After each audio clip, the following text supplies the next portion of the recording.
you a hanging curveball. I took my bachelor's degree down at Eau Claire here, and I was going into Triple H building one day, and two of my colleagues were out in the yard. One was sitting on a branch, and the other one was raking leaves.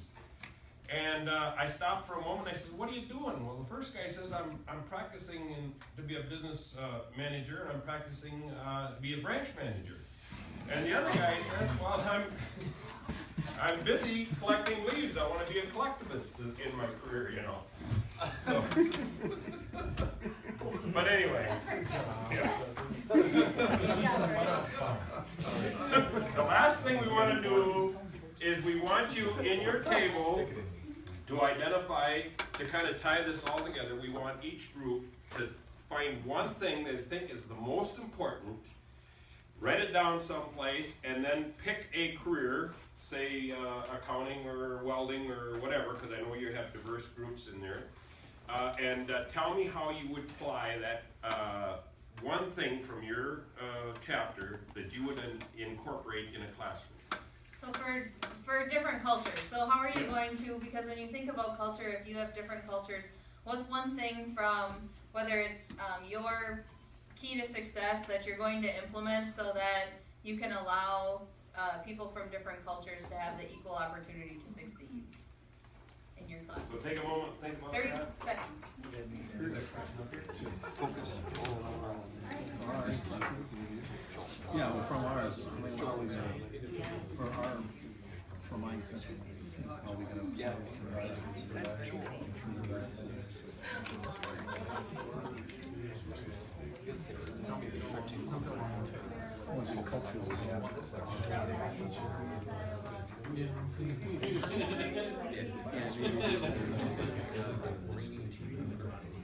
See, I actually have the opposite problem where I have two people that want to do things and they don't want to do it.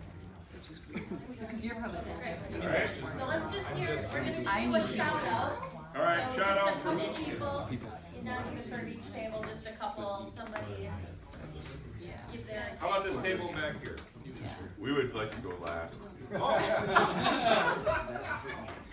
Michelle? Oh, we decided since we're metacognition that we invite everyone to think freely. Okay, so metacognition's gonna encourage their students to think freely. Very good. Somebody else? Come on, Scott. I'm thinking, we're working hard. Okay. I see the smoke. Yes, sir. We talked about doing an inventory of students on day one, kind of a document that you hand out. You write a little bit about yourself, share about yourself, and a lot of times students are very open, whether they'll disclose learning disabilities or cultural components that make up who they are. So, very good. One of the things that I thought of, sorry, Brittany, I don't know, go ahead, but when we did this, a lot of our, well, one thing really, because I think this is specific to my students, is I didn't realize that collectivist cultures really take that negative feedback actually more seriously when we focus so much on we have to give praise and do all this, let's give 3 positive things and then 1 thing to work on. Well, how do we balance that? Because really, if they're going to take more out of giving them some praise, but what can they work on? And if they find that more valid, how do I balance that with my students? So that was one takeaway that I thought. Go ahead. One thing I use is a critical friend on the first day. I give them about 20 minutes to interview a table mate, and then they come up and they introduce their table mate. And then I collect those, and now I have a whole bunch of data on each student that I got, basically pretty easy. And I can read through that, and I kind of get an idea or a flavor of what type of student I have. And it works really well for me. I'm not saying it works well for everybody. But Back in the corner, Bernie. oh, in the corner.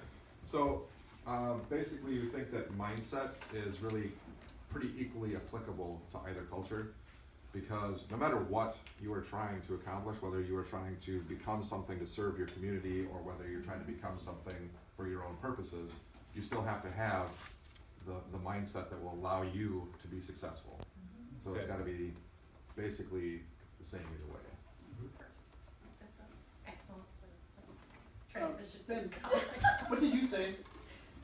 What's your concept? Just like a personal inventory for students, like on day one, you give them a document that, what's your name, what are some special things I should know about you, do you have any challenges as it relates to your learning? You just ask them probing questions that you would want information. Something I have done in the past just because CPD told me to do it. Is something very similar, but much more simplistic, was tell me one thing that's gonna keep you from being successful as such. And unfortunately, sometimes you open up Pandora's box, and sometimes you're like, okay, I take half the class down because they're considering suicide, I've been there, and the other half thinks, you know, I can't do it because I have some kind of disability. So, but yeah, that's something similar. Go ahead. Well, one of the things I like to do is, because I'm doing B&I stuff, so these people are incumbent workers, right? I connect the training that I'm about to deliver to them to the job they're gonna do tomorrow. And so then I lay out the expectations. So then, the reason I'm connecting it to culture is that I feel like it's one of those things that levels the playing field, right? It says, look, if you're gonna do this job and you've chosen, and you're gonna continue to do this job, this is what you need to do. Sure, there's factors. You still need to do this stuff, right? And so when you connect it directly to the output, the work, you know, it becomes less about the individual and more about the outcome, more about the goal. Dave? On that bar, actually it was Angie's thought, right? But I see where you're coming to those. Well, I had a situation with a Mountain student, and the only thing I can relate it to is I know some French. So je ne comprends pas means I don't understand in American, but it's actually I not understand don't. So when we're writing test questions and we're not writing it in perfect English, we're writing it in slang. I had a student come up to me where we were trying to do insertion of an IV and trying to get the steps. She's like, is it before, during, or after? I can't give her the answer, but I understood why she didn't understand the question. Well, thank you everybody for sharing those. Thanks for staying attentive at the end.